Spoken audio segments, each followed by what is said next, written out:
સારા વરસાદની અભિલાષા અને લોક કલ્યાણની પ્રાર્થના સાથે જૂનાગઢના પવિત્ર ગિરનારની ઐતિહાસિક દૂધધરા પરિક્રમા યોજાઈ। ગિરનારની આસ્થા અને પરંપરા સાથે જોડાયેલી આ અનોખી પરિક્રમામાં હજારો શ્રદ્ધાળુઓ ભાવભેર જોડાયા। માન્યતા મુજબ આજથી અંદાજે 6 દાયકા પહેલા સૌરાષ્ટ્રમાં દુષ્કાળની વિકટ પરિસ્થિતિ સર્જાઈ હતી, ત્યારે ગિરનારના પરમ ભક્ત કર્મણ ભગતે સારા વરસાદ, હરિયાળી, ગૌ સંવર્ધન અને લોક કલ્યાણ માટે ઈશ્વરની પ્રાર્થના સ્વરૂપે દૂધધરા પરિક્રમાનો સંકલ્પ લીધો હતો। ત્યારથી આજ સુધી આ પરંપરા અવિરત ચાલી રહી છે। પરિક્રમાનો પ્રારંભ લંબે હનુમાનજી મંદિર સામે આવેલી કર્મણ ભગતની જગ્યાએથી થયો હતો।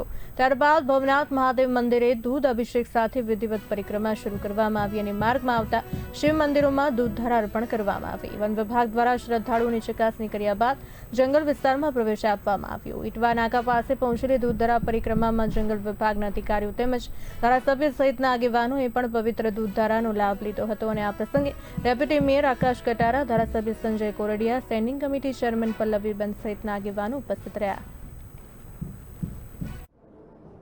મારું નામ જીકાભાઈ ગીગનભાઈ કટારા, ભવનાથ નેસ્ટમાં રહું છું।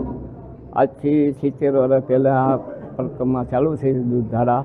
ત્યાં આરએફઓ સાહેબ હતા, ભગુસિંહ બાપુ રાઠોડ, એના હસ્તક અને ગામ લોકો અને રબારી લોકો નેસના અમારે અને ગામ લોકો સાધુ સમાજ બધે સાથે હતું।